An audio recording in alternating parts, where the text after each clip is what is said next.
Hello, hello, Eternal Life fans. I am here with Raw Matt. We're very lucky to have an expert on evolution. And so the idea for this video is I'm going to be playing the devil's advocate for atheism because I was an atheist. So I have experience with the mindset of atheists and the type of arguments atheists use. And but and then Matt is going to be coming from the theistic standpoint. He's going to be rebutting my arguments. So, say hi, Matt. Hey, everybody. Good to be here. Thanks for having me on, Rowan. It's good to have you. So there's two things. Well, I'll start with like the philosophical arguments that atheists use, and then maybe we'll go into the scientific stuff. Sure. I'm not actually. When I was an atheist, I really didn't study evolution very much, so I kind of blindly believed it. So I'm not going to be the best devil's advocate for promoting evolution here. That's fine. I have like one or two arguments in my head. That's all right. Doesn't matter. But I'm sure you have a lot you could come up with yourself. All right. So philosophically, when I was an atheist, I would say things like, well, how do you even know there's a God? I mean, aren't we all agnostic? What do you think about that? Well, first of all, Matt, have you ever been an atheist? Do you have a history with atheism like me, or were you just always a believer? No, I was not always a believer. I was just completely agnostic my entire life because I never considered it. It didn't mean anything. I was never raised into it. My family didn't. They don't care at all. So they care about money. They make money. That's what they do. Spiritual things to them are a waste of time because they do not make money. Right. So, being a theist now, would you be a Gnostic theist or a agnostic theist? Gnostic, I would say. Oh, so there's a difference between us. See, I would put myself as an agnostic theist. Even still, I'm totally convinced of it. Right? I'm looking out there in the world, totally convinced that nature is fantastic, great evidence for God. Don't believe in evolution at all. But my mind is still like, okay, I got to leave room for the possibility. I can't know for sure. So that's where most atheists are at this point. They're not theists, but they're agnostic atheists.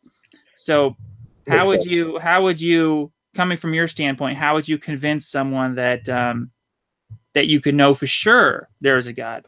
Sure, that's a great question because unfortunately, most theists come from a ridiculous standpoint, a retarded one at that, and that's faith. They just say, just have faith. Faith in what? What are you talking about? I mean, what am I supposed to look up and see God in the sky? Of course not. That's the spaghetti man argument, spaghetti monster argument, right? That's the God that they think exists, that they should be able to look up and see, and they impose that on the theist as that's what the type of God is. And that's this kind of a straw man argument because that's the made up version that they have. It's not the biblical God, nor is it really many gods at all. So what you're supposed to do is deduce through reasoning and logic and find out which one is true. So I don't just come from somebody that's like, well, I was handed a Bible and I was told to believe this. That's not how it worked. Matter of fact, I watched tons of Ancient Aliens. I've watched almost every series there was. I loved it. I hadn't stepped foot into a church until much later, and I didn't even like it. I see people running around speaking in tongues. I'm like, this is ridiculous. So I've read through the Mahabharata, the Bhagavad Gita. I've read the Zohar. I've read all the different religious books in the world. And these are very important because you have to get a broad spectrum of everything so you can make a conclusion. And that's what I've done. The Bible is very cryptic. And I know that because a lot of people, they hate the Bible. They say it's too crazy to be a fact. There's talking snakes. There's ridiculous things. But you got to consider this. The Bible is full of stories and parables and ceremonial laws, Mosaic laws, New Covenant laws. There's analogies and historical events and prophecies and visions and dreams. There's so much to say that it's just all absolute fact. There's no other way to look at it It's absurd. You have to look at everything in context. So that's what I encourage people to do, because the Bible is very cryptic, and it's supposed to be that way, because when you're reading through it, you see the Messiah himself spoke to the general public in parables. And you know why? He wanted people to open up their hearts and minds to seek the truth and to look for the knowledge. But why? Because he didn't want them to just go on blind faith either. He wanted them to have a deeper understanding and to seek that out. So think about this: the Messiah, and even Peter themselves, were called ringleaders of the Nazarene sect. Well, the Nazarenes were Essenians. They were a Gnostic group who believed in secret knowledge.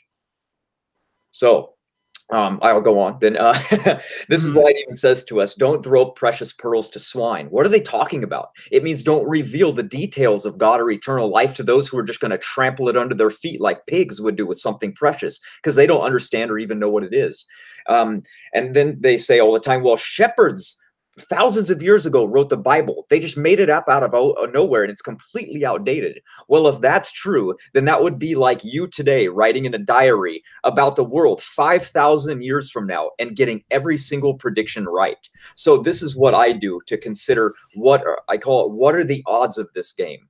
So think about this for a second. Here, let me give you some examples. What are the odds that all human beings are exactly 99.9.5% related? The Human Genome Study has proved this, that low human genetic diversity exists, and less than 0.5% differentiates all human beings throughout the world, exactly like the Bible says. And then what are the odds that only 3 haplogroups exist today in all human beings on the earth? Exactly what happened after Noah's 3 families survived the flood, like the Bible says. What are the odds that all humans came from the Middle East, exactly the Fertile Crescent, exactly what they say evolutionary-wise, man, is where the first human beings were from?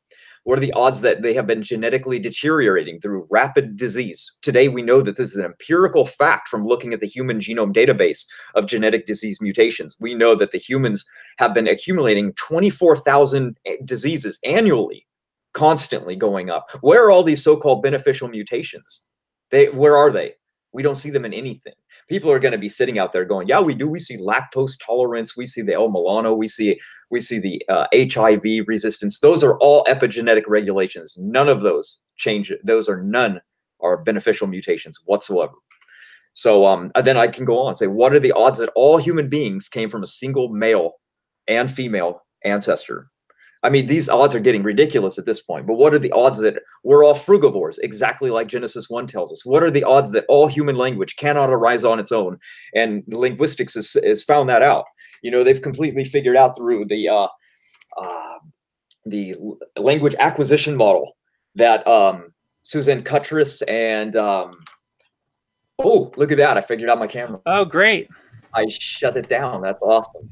Anyway, Suzanne Cuttress and Eric Lindbergh had found from the human language acquisition stochastic models that it is impossible for human language to arise on its own. They've been doing it for 360 years, trying to find out how to get these feral children and everybody to speak language, because they can't learn, they can't grasp anything except for basic nouns.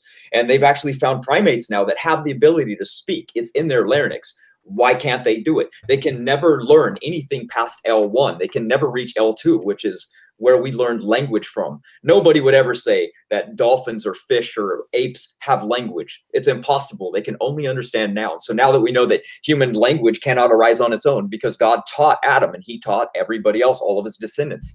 So that's another one of the odds. What are the odds that the Garden of Eden, it was exactly like what was described in the Bible? That's what was just recently found. It was never an ancient earth that was formed from volcanoes and meteorites. What are the odds that when we look in the ground and we dig down into the geological column, we find like almost no meteors? They found like 4 ever. What? I thought the earth was formed from meteors. See what I mean? Everything is lining up with what the biblical model says, and then they say, well, we can look at the animals. They were all created vegetarian, right? Well, that's odd. We have obligate carnivores now. Obviously, they can't live on plants, right? That's not true either. Every single one they found, from sharks to all lions, cats, you name it, all obligate carnivores can completely live on plants. That's an empirical fact nowadays.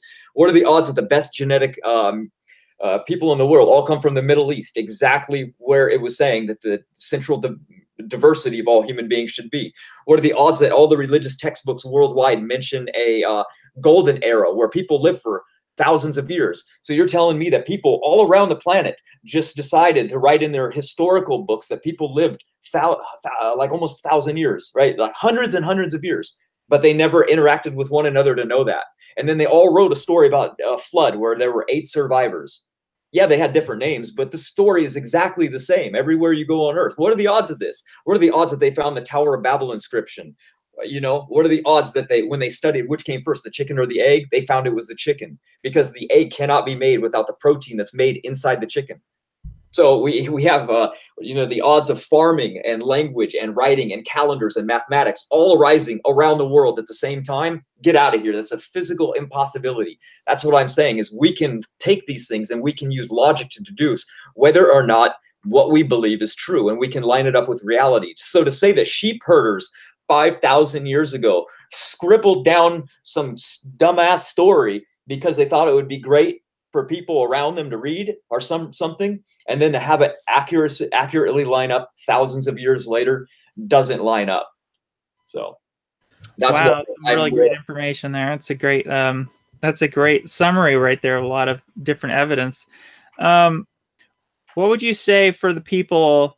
Oh, here's one argument that evolutionists have often used. This is one I remember. They say, the evolutionists say there's different layers, okay, in the fossils, right? There's different layers. And they say, as you progress up the layers of fossils, that you'll find that the life forms are more complex. And they say in the lower levels of these fossil layers, there's less complex life forms. And they say that's evidence of evolution. What would you say of that? Well, what they're doing is they're first seeing aquatic life. 95% of the entire fossil record is aquatic. Only 5% of it consists of mammalian, reptilian life above ground.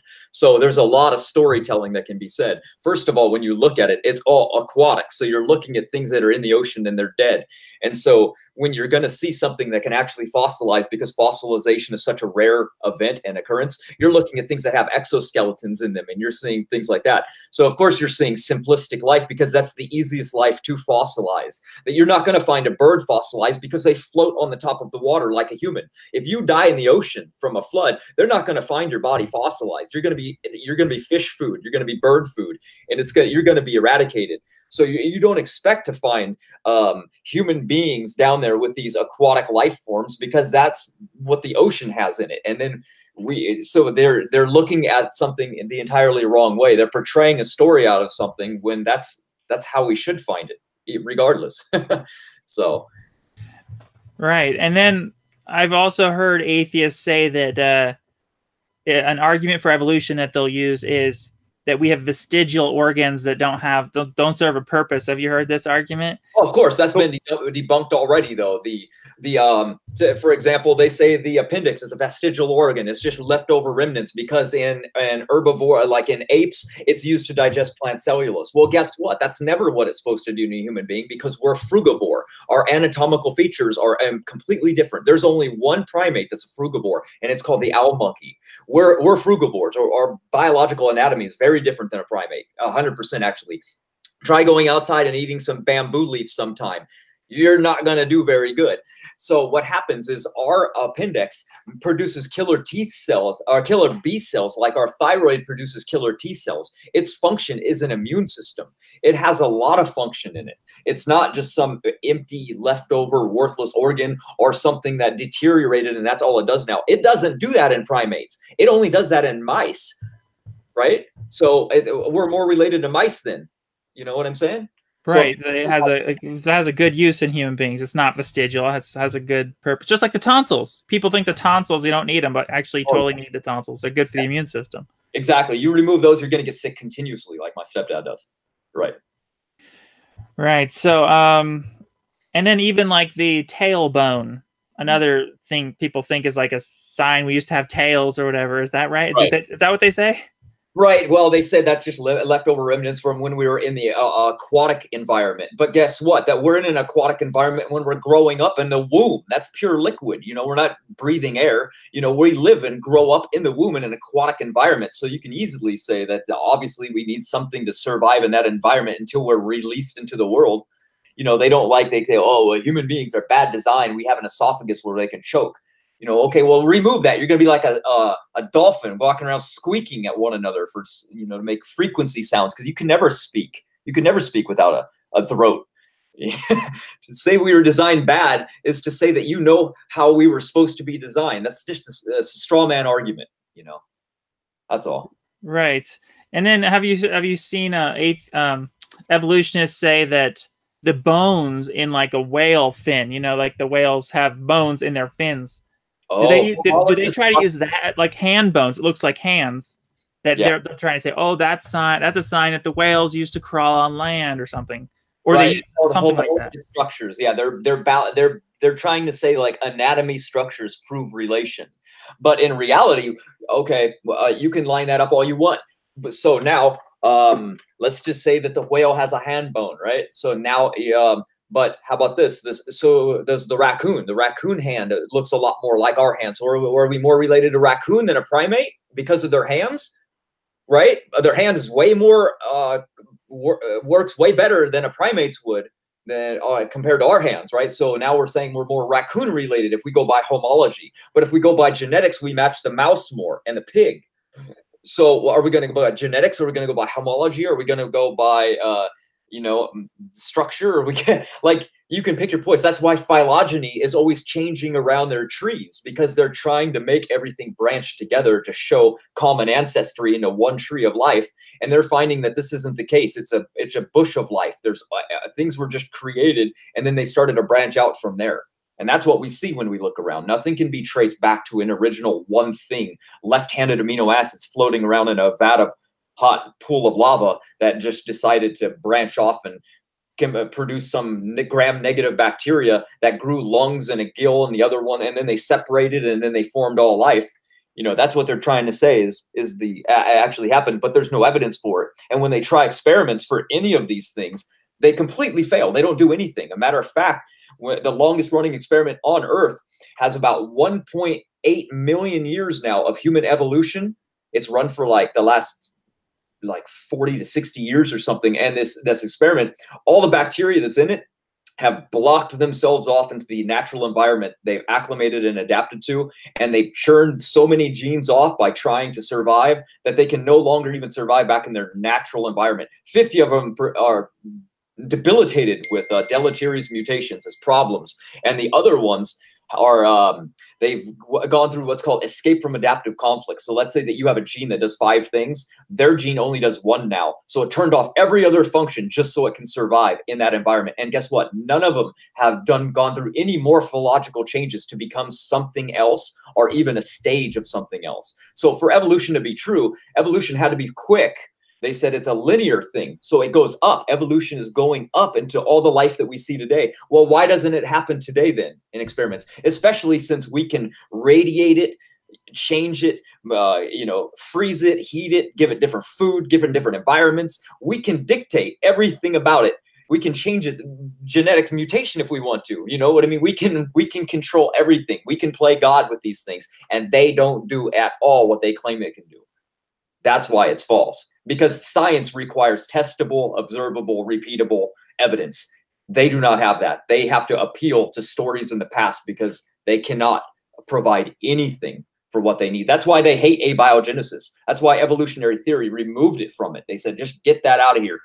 Darwin was like, I don't want to even touch on it.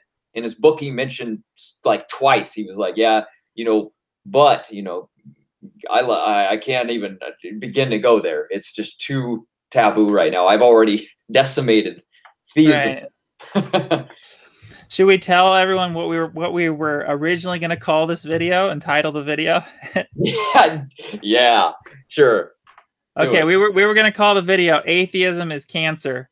Now that was Matt's idea, and I suggested maybe we should make it something more neutral to not antagonize the atheists too much, because after all, we love the atheists, and if you're an atheist watching this, our purpose is not to hurt you. We're trying to help you here. We're trying to help, right?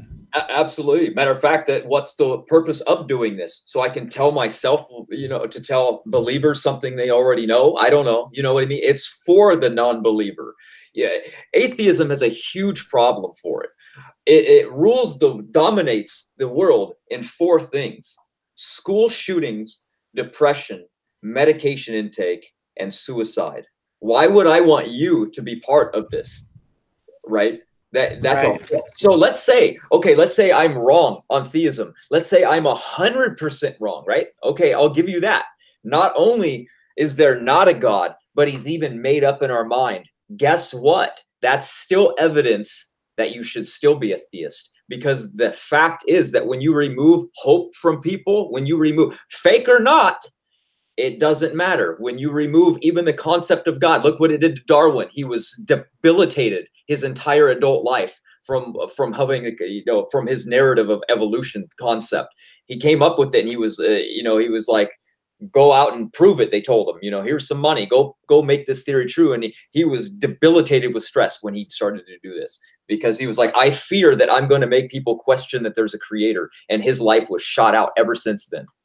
So that's what it does to people. The problem is it messes up their minds so much. You can even see it in atheists in the comment section of your own video. Look, they're pathologically upset that that theists in general, they're mad that there's opposition just to their own concept and belief. That's what a communist is. Don't think different than me. How could you? How dare you think different? What is that about? Relax a minute.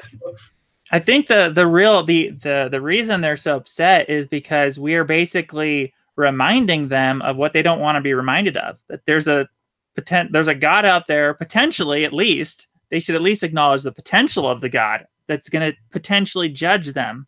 And they don't want to have to think about that. They don't want they don't have to be obedient to any rules. They don't want to have a master above them. They don't want to have anyone they have to serve, right? Exactly.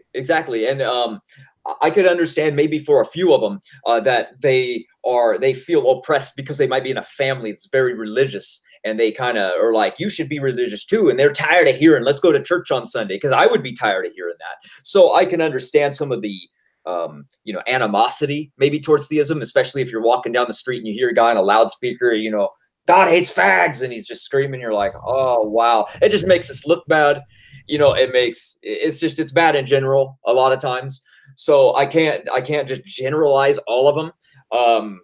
But the fact is we're talking about like why it's a bad system to believe it. Like what happens to society when they start believing it. Like you can take like Denmark and Sweden. These were very religious countries. Matter of fact, their flag has a cross on it, and they were very religious. And now they're an atheistic country. Obviously, theists don't just turn heathen overnight. But what has happened is depression and medications have shot up ridiculous amounts. There's more sexual rape there than almost anywhere else. Their crime is just as high as everywhere else, but their population is small, so they don't really see it. And there's no really difference from the other nations. Suicide is extremely high with atheists because they're very depressed. I think what happens with atheism is it puts a hole in you, and you're looking to fill it, and they don't really know what's missing, so they just fill it with worldly things and materialism. Right. I can speak from my own experience being an atheist for several years. It was very depressing, extremely, because I was a different kind of atheist. I was a God-fearing atheist, and I did have some level of hope. I was always like the hopeful type of atheist that wanted there to be a God and was trying to even live my life as though there was a God and trying to live according to rules. And I was even taking the Lord's Supper, and doing all that gave me more hope. So I probably wasn't as depressed as many atheists are, who have no hope. The ones that are very, very sure that there's no God, and they're very Gnostic, right? The ones who say, I know there is no God. And even when I was an atheist, I was like, these people are silly. Why are they stating that there's no God as if it's a fact? Like, I was more that's why that's why I say atheism isn't just a lack of belief. It's a negative claim. It's a belief that there is no God. You can't say it's a lack of belief and then go around saying that you know things for sure. You see what I mean? It's a claim. and you're claiming to say there is no God. It's a belief. Every dictionary on earth says it's a belief that there is no God. So it's a belief. Even according to the Encyclopedia of Philosophy, atheism isn't just a lack of belief. They say it. They put it as like atheism is the affirmation that there is no God. So that's the problem, you know, and you can even see it in your own comment section. Look, they should be happy for you, right? Because you're happy because you found theism, but they're not because you left atheism. So atheism wants believers just like believers want them. Isn't that odd? They act like a belief. They treat it like a belief. So therefore it is a belief. They try to make it off like it isn't, so that way they don't have to say like, oh, no, we're just a lack of belief. It pulls responsibility away from them when in reality they're making all kinds of claims. It's just like a vegan. You know, well, who has to claim that who has to identify with something they don't believe in? It's like saying, I don't like football, so I'm going to come up with a term about that. So when people ask me who I am, I'm like, oh, I'm anti-football. What? Right. It's the anti-theists, you know, what you're getting at especially is the anti-theists, you know, because there's two different classes of atheists, right? There's the soft atheists who they don't go around promoting it and proselytizing and trying to convert everyone to atheists. And then there's the anti-theists who are like so against religion, they're trying to just destroy it and they want there to be no religion. Like those people, they don't make sense because like you're saying, religion, even if it's not true, it still improves society, still makes people healthier, it improves their mental health. And yeah, the average believer lives 4 years longer than the non-believer. We know that the atheists always say that, well, the religion is the cause of all the problems in the world. They are all to blame for the wars. Well, that's not true either because the Encyclopedia of Wars, it was written by two atheists, actually. Charles Phillips and Alex Axelrod or something like that. They actually found that there were 66 wars started because of Islam, and a total of 57 wars combined started from all religions on earth, total. So out of 1,763 wars, 1,640 are not religiously motivated. wow. So every war is started from atheism and non-religious. Wow. Have you ever seen those memes, those posters where it says, imagine no religion, you know, that John Lennon quote, and then they just post pictures, they put a compilation of the most degenerate, disgusting type of society that could ever be. Right. That's basically what a society without religion would eventually look like. It would just become like modern Sodom and Gomorrah. Why do these anti-theists want that type of world? Or, well, they're very optimistic that humanism can like kind of take the place of God and provide morality. I've made videos against humanism. What's your take on humanism? It's not a great substitution for the morality of, you know, a real God, a literal God with rules, right? Right. Well, the thing is our end goal is actually the same. Think about this. That's what's funny. Our end goal is, for an atheist and a Christian, is a utopia and eternal life. We both want it. They want it through transhumanism. We want it through the next life or this one, wherever God wants to bring it. We both want the same thing. It's just our idea of it in the medium is different. See, the atheist thinks of a society like a Star Trek version, you know what I mean, where maybe they can make a utopia and create it. A Christian looks at an individual to help. You know, we think of the one-on-one. They think of the ultra society outlook. And that's one of the problems that they have with depression, because nobody individually as an atheist helps them as an individual. Christians do that. You know, who feeds the world? It's the Catholics and the Christians that go out of their way to help the poverty and the sick, the individual, as where atheism tends to stand back and go, how can we reach getting to the moon as a society? And, you know, like, you know what I mean? Their idea is a little bit different, but our end goal is the same. That's ironic to me. You're right. For many atheists, the transhumanist ones, of course, many are just the nihilistic, deathist atheists that they don't even say they want to live forever with technology. But they say that until it's there around the corner. I always have believed that if you're going to be sitting there and saying, I don't want to live forever, and tomorrow they find the pill and it's $1,000 down the street, you're going to see them in line tomorrow. They can lie to you all they want, but the fact remains that hey, when you can check out yourself anytime that you want, but you know, you're not going to choose eternal life. Come on, people go, what superpower do you want? It's either Superman or Wolverine for almost everybody. You know why? Because come on, you want to live forever. Right. It's the fox and the sour grapes. Most anyone who says they don't want eternal life in whatever form, they're just playing the fox. They're treating eternal life as the sour grapes because they don't think they can have it. That's why they're trying to fool themselves as a coping mechanism. Yeah, yeah. Convince themselves that they wouldn't even want it. They wouldn't want that.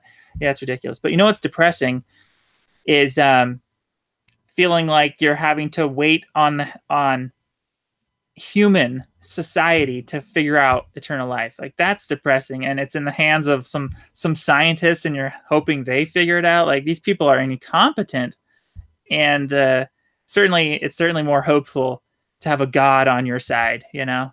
And there's the verses like, if God is for me, who can be against me? It's always been kind of a very inspirational verse. What are some inspirational Bible verses of yours? Of mine, wow. I don't really know. I just kind of, I don't really need inspiration, I guess. I'm always pretty optimistic and positive. Do you have a favorite Bible verse for whatever reason? None come to my mind, so I would say no. Even no to that. No. I like Philippians 2:12 because it reminds me to be fearful. You know, continue to work out your own salvation with fear and trembling. Fear and trembling, right? Yeah, I can see that one being yours. Definitely, that's keeps you on the straight and narrow. See, I don't have that fear thing going on. I'm missing that link in my brain with fear, so I'm not afraid of anything. I have a little dichotomy with that problem, so I work on that. I try to avoid doing so much dangerous. It's still hard to not fight. Do you have fear of God? You know, like the fear of the Lord is the beginning of wisdom. Do you have that type of fear? Yeah, but it's not something that I normally had, because remember, I wasn't a believer until recently. It was the evidence that really got me. It was kind of like seeing these things and going through the research and going like, wow, the evidence is just unbelievable. When quantum physics falsified materialism and proved its bunk, I was like, wow, there goes the atheistic philosophy right there. You know, it's gone. And then quantum mechanics found that there were 11 different realities, but we can only experience 6, that there's other fields that are out there that we cannot see, different realms of reality. I'm like, this just everything's lining up with what the scriptures are talking about. So it's kind of hard to deny that there's spiritual reality when we know that it exists now. You know, how can you deny what they're finding? You know, so it's very, very interesting. You know, you have a problem as well with a creation. Everyone knows that there was a creation event. The Big Bang is the biggest model in the world. Well, you see what happens if you take away a creation event, you have infinite regress, because what happened before you were created? Now, what happened before that was created? Now, what happened before that was created? You can only go back so far until you reach a beginning. So what happened at the beginning? Something had to create something. So you're left with the creator. There's no way around this. Otherwise, you're in infinite regress. So if we look around and we see creation, and even the most skeptical atheist can say, I don't see design in anything. And I say, really? You don't see the Fibonacci sequence? You don't see sacred geometry? Of course you do. And they go, well, I didn't think about that.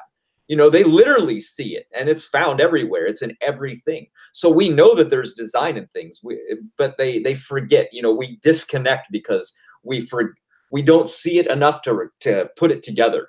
You know, we see chaos in nature and we go, oh man, if there was a God, why would he allow that? They don't understand. This is from the beginning, the fall. It's set in this motion of discord. It says animal will turn against animal and man against man. Look around. That's exactly what we see. People aren't even friendly. I read on your own comment board. Here's 3 that I read earlier. It's sad to see you've lost your mind to this pathetic, and you have chosen the path of irrationality. Or you were better when you were an atheist, or you'll be back soon, or I can't believe you've done this to yourself. Like negativity, like, yeah. But you're happier. So your own followers they don't even want you to be happy. It seems like they're just going, you left my team, you know, like it's a football team, and now you're a Raiders fan, and I'm Oakland. You know what I mean? I'm like, oh my God, I can't, Rowan, I'm done with you, man. It's yeah. Like, and I'm trying to help them. I mean, the purpose of making these videos is because I want them to, you know, have the benefits of following God as I'm having. I want to give that to them. So that's what I find so strange. Like, look at the negativity in your own comment, like the last video. That's where I pulled those from. Right. That's why I said And it's obvious that atheism isn't just a lack of belief, because look at how much they defend their so-called lack of belief and promote atheism. They gather around more atheist followers. They create more. They look around. They're mad that you left atheism. They don't understand that it's a belief in the negative, but that's still a belief. You know, what are they getting at? It's an ism at the end of atheism. That means it's a belief, not a lack of one. The actual word is atheosism, meaning belief lacking God.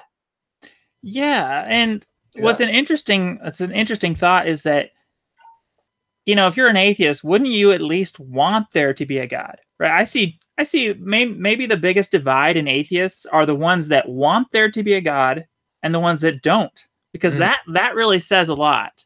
Because like Christopher Hitchens, he was always one of these atheists that said he doesn't even want there to be a God because he compared God to the celestial North Korea. He was like, well, if there's a God, that means you're a slave. And who wants to live as a slave? And so he was always like against God. Like That's amazing. that's the anti-theist perspective there. And those people don't make sense because yes, even if you're a slave, isn't it worth being a slave in order to get eternal life? Like, isn't that a good sacrifice? Like sacrificing your freedoms and having to live according to rules in exchange for eternal life. It seems like a great trade-off to me. Well, it's funny because they're living as a slave right now in society to law. They can't go down the street walking naked with guns in their hands. So whether or not they think that they're just ultimately free is irrelevant anyway to me, because it's just ridiculous. But what they've created a God in their own mind of what he's like, and they presume that he's evil. They look around and they see evil in people, so they go, obviously God is that way. See what I mean? It's a disconnect. They've made their own God up in their own mind, when in reality it's the exact opposite. God allows so much freedom. He allowed sin in heaven, and that's why the devil was fell, and then he brought sin to man, and man chose to sin. If God was a complete like rule, like follow this or die, he would have killed them immediately. He would have obliterated him the second. He said the devil was a murderer from the beginning, so he knew it. He let him do his own thing, and he let him convince all the other angels, everybody he wanted to, and God never even interfered. He goes, they have free will. So obviously it's not the tyrant that people make him out to be. The thing is they go through and they go on websites and they go, look, and they read a couple Bible verses, and you can take anything out of a Bible verse. I can show you ridiculous things in the Bible on one verse, but you got to read context. Nobody wants to study it long enough to actually understand the hidden secrets that are inside of it. That's what I find is a problem. So they invent their own God and then hate him. Right. That's a great point. So maybe we should move towards giving some practical advice for atheists. If there's atheists watching, you know, I'm trying to put myself in their head. You know, from when I was an atheist, I felt like, okay, I can't believe as much as, let's say there's some atheists watching who are like, I want to believe. I really do. I want there to be a God, but they feel like they can't. That's literally how I felt as an atheist. So what's the advice to atheists who feel like their belief, their disbelief, their lack of belief or whatever is not even in their control? What I've been telling them, they should at least start with taking the Lord's Supper, reading the Bible, praying to the God and seeking God in that way and trying to communicate with the God, asking God to help you believe. These sort of things. This is what helped me turn to God and believe eventually, is doing those things. What would be your practical advice to atheists? Mine would just be to study everything, because when you gain knowledge, you gain strength. So that's how faith is increased. So for example, let's say that you want to try the paleo diet. You don't know if it works because your knowledge on the subject might not be there. So what you do is you start applying it. Well, the more you do it, you're like, okay, this seems to be okay. But what happens is then you start learning more about it. You start reading. So your faith in sticking with it becomes more, because you go, okay, I know I'm not going to get a deficiency now. Okay, am I going to get these vitamins? Okay, that looks like I'm going to be safe on this one. Are there any inflammation that I have to worry about? Is there any side effects I need to worry about? What happens? Do I get enough fiber? See, if the knowledge is there, then your faith on the diet is powerful. It's an example. So if you don't believe in the Bible, it's going to be really hard to just start reading it and go, I don't even know. I can't believe this because I don't understand it. So you just start studying everything. That churches don't like that. That's what I hate about churches. They say, don't be blown forth by every wind of doctrine. Get the hell out of here. Go study everything. I don't care what your church says. I don't care if you don't go to church. It doesn't matter. You study everything. That's how you get good. Check out a martial artist. If you get in a ring with just a guy that does boxing, you're going to kill him because you could take him down to the ground. He won't know anything to do. It's the well-roundedness that makes you confident. It's your knowledge that helps you. So my knowledge in everything allows me to have higher faith, because that's why I can say I know things, because I have the knowledge that backs that up. I don't just come at you and say, I know God exists. You go, well, how? Well, I have faith. You know, what does that mean? So I'm telling you, you don't have faith, and I don't even know how much faith you have. That's what I'm saying. See what I mean? It's ridiculous. Knowledge is the key. So study. If you have questions about something, ask me, you know what I mean? Just, you can go online, you can research, you can go, wow, I really don't understand this. So you can just start to study all the different things, and you will get answers, because atheism is devoid of those, because there is no answer. There is no such thing as anything. You popped out of existence by no reason, by chance. It's just luck. Everything's a chemical reaction in your body, and it doesn't matter. Just, you're gonna live and die soon, so just be happy in between that. So there's no morality. Nothing exists. It's all subjective. What Hitler did was just subjective. I don't think he did anything wrong, because it's just subjective. See what I mean? There's no such thing as murder, because that's just subjective. There's no such thing as lying either, because that's subjective. You know, it's just not the truth. You know, I mean, where do you draw the line? Like, what is real then? An atheist has nothing that's real. So you have to ask yourself, do I live in reality? Do I look around and I see creation? Or did this just happen by chance? Am I not looking at creation when I look at creation? See what I mean? It's illogical. So you have to deny a lot to really be an atheist. And that's how I see it anyway. Because before, I just didn't even think about it. It wasn't even a cause or concern. I was more worried about my training and my cardio. I could have cared less. It wasn't until I was like, wow, you know what I mean?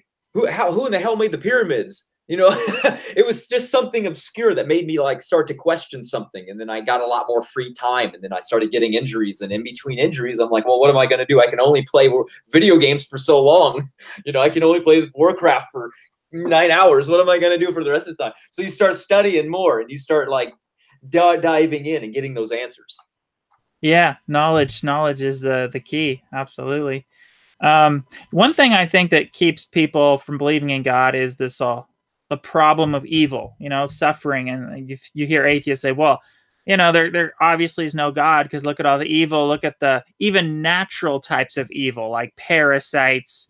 And there's this video on YouTube of Stephen Fry, a famous atheist, talking about how, well, I don't like the God because there's parasites eating out the eyes of little children, and there's cancer and childhood leukemia and all this. Just listed off all these evil things. I think that's what's keeping a lot of atheists in this disbelief, because they can't imagine, they can't rationalize. Well, how could there be a God allowing all this kind of evil? What do you say to that argument? God created man to live forever. Sin brought death into the world. During this time, there was no discord. Animals got along. It says in the next life, the lion will lay next to the lamb, exactly like they were in the beginning. There will be death eradicated. And so that was his goal. That's what he gave us. We messed up. The Genesis 7 tells us, because of you, death has entered the world. He didn't say, I'm creating death. He told Adam, because of you, death has entered the world. It was all on him. It was all on us. He made the mistake. We're paying for the mistake. We have sin around us. And from the fall, like I said, there's 24,000 new genetic diseases accumulated every year. We'll take that back in time. We can do that. Right now, there are 125 on average mutations in us, in your children, that your parents didn't have. So your parents had 125 mutations that you didn't have. And it goes back and back and back and back until you get to the original people. Well, what happens with mutations? Each generation that gets more mutations gets more diseases, gets more problems. And because of that, that's what you're seeing. You're seeing disease in a fallen state, and then blaming God for something that he never wanted in the first place. And then when God did intervene, he wiped out sin. He destroyed Sodom and Gomorrah for their hate and their vengeance. He destroyed the king because he was so violent and beheading people. He killed the people that were slaughtering babies. He murdered. When God did stand in, he killed those unjust people that now, when he's not killing them, atheists are blaming him for not killing them. You see the double standard? You blame God when he does kill them, and then when he stops doing it and says, I'm just going to lay back after the flood and I'm never going to hurt mankind again, now you're mad that he doesn't step in. So you can never win with these people. They don't understand what happened. The fall is where it began. It was not supposed to be that way, and he promised it won't be that way when he returns. He's bringing a kingdom with him next time, and that kingdom will be the reign that shall never end. Right. And one thing that helped me actually is with this whole problem of suffering and trying to understand why God would allow so much suffering is understanding the concept that God is testing us all. And this suffering on earth is used as part of the test.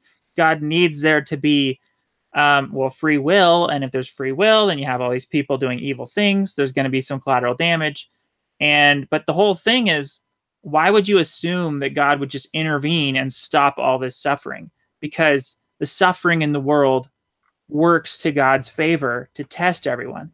Because if God just intervened and stepped in and stopped all the suffering, then it would just be too clear and too obvious to everyone that there's a God. And then everyone would just be on their best behavior because they would just know, oh, there's this God that's testing us all and judging us. And so there has to be an element of mystery. God wants to leave an element of, a question maybe, where there's people that might be lured into doing evil if they think, look around, there's no God, I can do whatever I want. So you see how allowing all this evil and suffering in the world works to God's favor. If his intention is to judge us all and sift the wheat from the tares, right, it really helps his purpose to have many people even be convinced that there is no God, because then their true evil will be shown, their true colors will be shown, and God can sit back and be like, well, look at these people, they're failing their test because they thought I didn't exist, because I didn't intervene and whatever.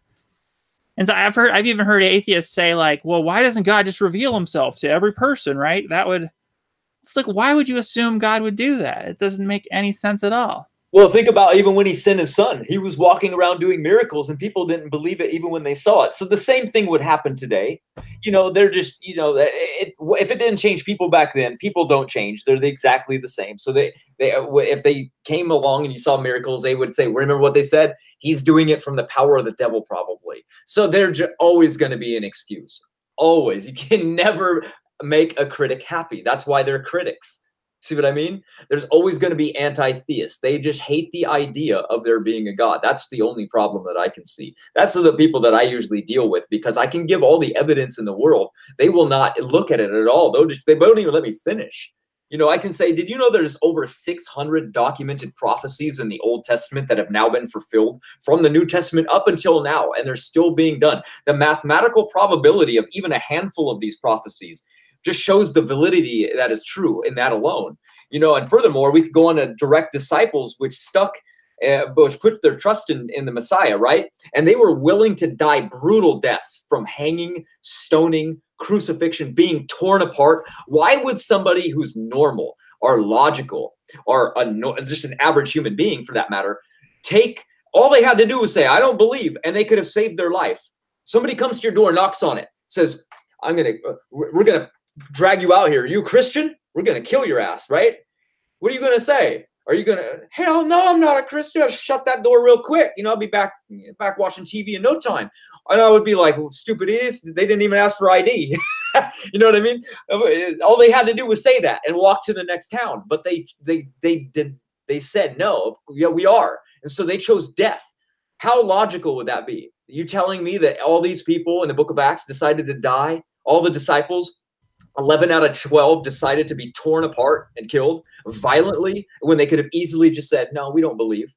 It doesn't make any sense. It's illogical. So we have to use logic first. Logic is how we figure things out. That's how they figured out the atom existed before it ever did exist, because they deduced it with logic back in Rome. long before scientific methods were ever involved. So like, I don't know. It's not that these people like aren't using logic; they're just not taking the time to consider it. Really, that's kind of what I'm taking it as. Like, think about it. Like, if God doesn't exist, then objective morals don't exist and laws don't exist. We know laws exist; they're everywhere. Laws, where do laws come from? They form, right? Laws exist because there's a lawgiver. We know that there's laws of gravity. There's laws everywhere. The law of entropy. These laws, they just arose out of nothing, from nothing exploding. You know what I mean? Like, they just happen to form for no reason, and then we have them. They don't. That doesn't make sense. But so if evil exists, which it does, some things really are immoral and unethical. Therefore, objective morals and values exist. Therefore, God exists. See how you can logically deduce that? Right, I like that. Yeah, if evil, yeah, extreme evil, it does kind of point to the opposite. Okay, like a extreme good and a God and everything. Yeah, yeah. I mean, well, yeah, that's. But I still would argue with people that definitely say, nope, there is no such thing as evil. They obviously haven't been to prison. Right. All right, so I guess we should try to wrap this up, not make it too long a video. But any other points you want to cover? And then I have a final question we can both answer. Sure. I'll play the devil's advocate for myself. Yes, go ahead. Yeah. All right. They think that early man created God to feel safe and comfortable, to make themselves hugging themselves and feel happy that a God exists. Okay, why in the world then, in that same self-hugging sentence, did they create hell? The scariest place imaginable, where you're going to burn to death for eternity. What in the world kind of sense does that make? You just created more terror than you ever did by hugging yourself, saying, at least God exists. I'm going to make God so hard to achieve in such a narrow path that on the opposite side, I'm going to create this horrible eternal punishment hell at the same time. See what I mean? Right. I can see potential reasons why some people at least might want to make that kind of thing up. I mean, I don't think it's made up, obviously, but maybe they would want, if they wanted to construct a philosophy to make people behave as best as possible. Yeah. Then they might come up with that kind of idea. Okay, I can see that, but the laws are, what do you mean obey? It's like, basically it says, don't have other gods before me. What in the world? You know what I mean? Remember the Sabbath day. These aren't to keep people in order. They're remembrance laws. They're like, hey, remember, rest on the seventh day of the week. It's good for you. Why in the world is that a law? You know what I mean? Right. Are you kidding me? Don't have other gods before me. Right? Don't bring the name of God to ruin. The third commandment, right? These idolatry, don't worship ridiculous things. It's the laws don't hold to that thing that you just said, you know, to keep people in line. The only other four would, you know, don't murder. Right, you're right. When is murder ever okay? Even tribal societies that, you know, kill everything, they don't kill each other. They kill the other tribe, maybe. Right. All right. So what would you say is final advice for atheists? Any atheists out there who, just your general advice for them? Something maybe you didn't, or something you could repeat to them. I would say that because now we know that the empirical evidence is showing that it's highly depressive and highly suicidal, that the concept of God, even the concept of it, is beneficial for you to have. So consider the possibility that there might be a God and investigate it. During this investigation, you might have a change of heart. It might reveal something to you. These things that you can play. You can play mind games with yourself, but don't be biased. Be as intellectually honest as possible, and just say, I don't know. Because the second you say, I do know, and there isn't one, that's when there's a problem. So you have to erase that from your memory. I have a lot of problem with that in my martial arts class, because I'll get a person in there that says, you know, Kempo karate is the best that there is. And I'll be like, whoa, whoa, whoa. What, you haven't done other styles yet. Don't just say that that's the best, man. You're gonna have a hard lesson to learn here in a minute, you know. And they learned the hard way because they didn't come in open-minded and saying, hey, just show me. Instead, they came in with this arrogance saying, my style is very violent. You know, if you come near me, you're going to be put out with one shot. I'm like, I don't think so, buddy. But, you know, it's a rude awakening sometimes. We want people to be open-minded, not biased towards one thing. The second you become super dogmatic like that, nope, that's wrong. I don't know why it's wrong, but I know it's wrong. That doesn't make sense. It's like saying, I don't know anything about math, but I can prove to you that math is wrong. What? You got to study it before you can prove it wrong. You know what I mean? Atheists don't take the time to study it. They might go online and look up a single Bible verse or something, you know, to argue it, to make their point. But I can refute all of them. So I don't know, you know. Right. That is really great advice. Just the idea of being open-minded. It starts from that. If you're one of these atheists who say they know there is no God, how are you ever going to find the truth if you have that closed-minded position? So definitely have at least start from agnosticism as a starting point, you know, admitting you don't know.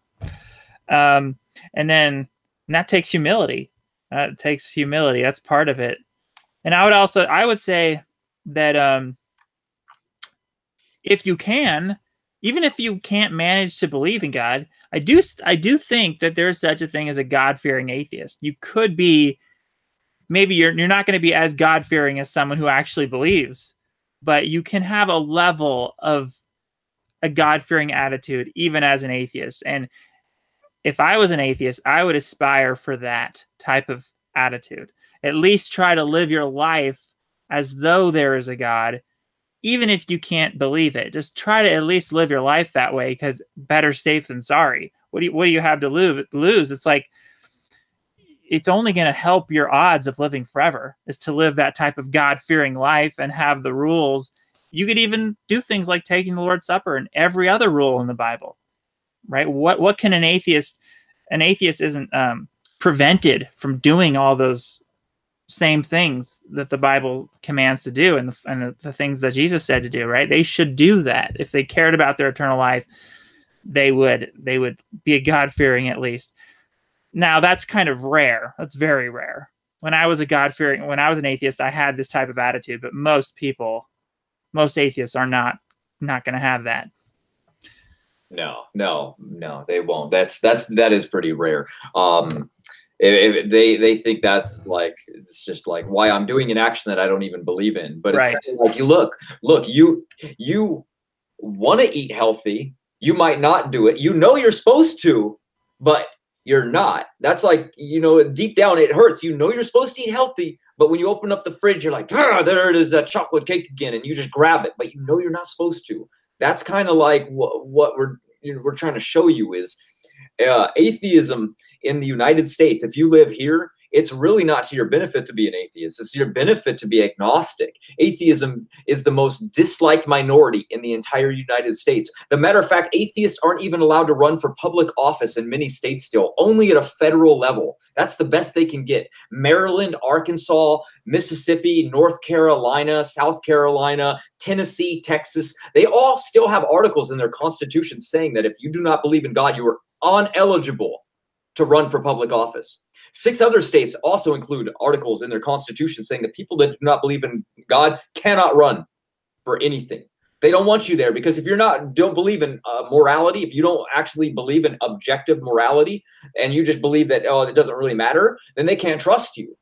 If you're not going to put your hand on the Bible and say, I swear to God that this is, my testimony, they're not even going to trust you. You know what I mean? Because you're just going to lie your way anywhere you want because they know that's what atheists do. Right. You don't want to be associated with a group that is that awful. Move away from it. They're so negative. They turn on each other all the time. You can see Aaron Raw and Thunderfoot. They're 2 major atheists online. And Aaron made some videos because he started to join the feminist movement action on that side. And Thunderfoot turned on him in a heartbeat. They were friends before that. He makes videos against him, calling him a crazy man, ridiculous. So Aaron Rodgers turned around and did the same thing back. Wow. You know what I mean? But theists, I can disagree all day long with, say, Kent Hovind. I'll still go on his channel and talk to him. You know, I mean, there's no animosity, there's no hatred. We try to get along, we try to look through it. You were atheist when I met you, Yeah. right? It didn't Mm-hmm. matter at all. We're friends immediately. You know what I mean? Right. That's the way we should be. That's the way it should be. But it seems like atheists hate believers. Yeah, that's right. A Very lot of them do. The anti-theist ones, all right? And I was never that way. I always loved the idea of a God, and I was like sad that I didn't believe in God. It was like the worst thing ever. It's depressing. I'm so glad that's done with. But you know what you were saying about believing, the belief itself is so powerful. Because when I was an atheist, I thought, well, I could just go through the motions and just obey all the rules, and guess my rules and everything like that. But no, really having the belief in God is powerful because it's such a great motivation, you know, because then it's all so much more real to you. The fear of God becomes more real and you're more motivated to actually obey the rules in the Bible, especially when you're not guessing, when you have actual rules to go by. And then there's the love motivation. Once you understand, okay, Jesus died on the cross to give us a lively hope that we could have a resurrection. And then there's like, wow, God loved us a lot to do that for us, to give us that hope. And then you're being motivated from many different angles that an atheist can't really have that same motivation.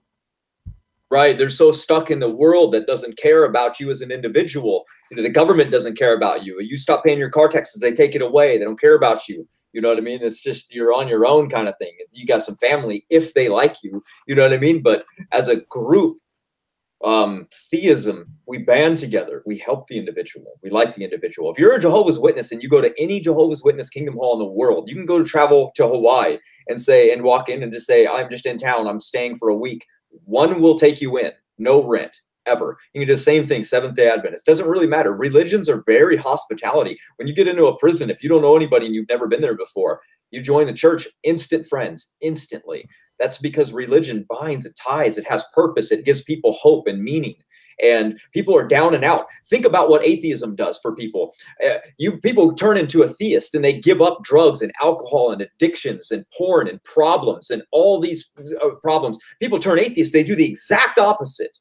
Exactly. They feel, thank God I don't have that burden on me anymore. I can do what I want. And they take up alcohol. They take up drugs. They do whatever they want. They party. They feel like they've been constrained their whole life. Like, I never wanted to do these things. Oh my God, I can't wait to break free. You know what I mean? And they feel like it was binding them down. So if that's binding you down, you're probably not a good person deep down. If you wanted to be binge drinking and, out God knows what, if those are your morals, then Right. so be it. But atheism really fits well with hedonistic philosophy. You just do whatever you want. Most atheists pretty much are living by a very satanic philosophy, whether they realize it or not. It's do what thou wilt. It's they're their own God. If you're not submitting yourself to a higher power, then you're basically the God of your life. right.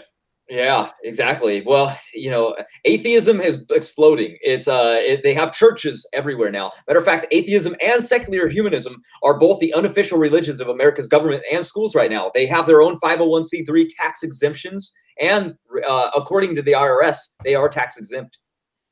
So they have their own rights and they have their own religions. Even atheism proclaim that their own religion. If you go to the first church of atheism, they say we are believers. Oh, wow. We don't even have to. They tell us themselves that they are a religion now, so we don't even have to presume. Amazing. All right. Well, this has been a good conversation. We should do this again. We don't want this to get too long, so people can actually watch this back later. Yeah, there you go. Good idea. Yeah, this has been great. Anything else you want to say? Want to plug all Matt's links are in the description of this video. Go check out his YouTube channel and everything else. There you go. And make sure to visit my friend's channel, Standing for Truth. He's on there. That's where I talk a lot about creation and evolution. I don't really make videos for myself and my own channel anymore. I mostly post them onto his channel. So I can give you the link to that a little bit. I'll post it for you. You can add it later down at the bottom. His is a good channel. It lets you get a different perspective on things. Obviously, there's rage in the comment section because the second we're taking the indoctrinated people's mindset and we're telling them that they've been lied to, they hate us for that for some reason. So you're going to read a lot of craziness in the comment, but just watch the videos. You're going to learn a lot. It's great. Awesome. All right. Well, thank you guys for watching. Thank you guys, everyone in the chat. And thank you, Matt, for being here and providing such great knowledge and your expertise on many topics. May you guys live forever. Awesome.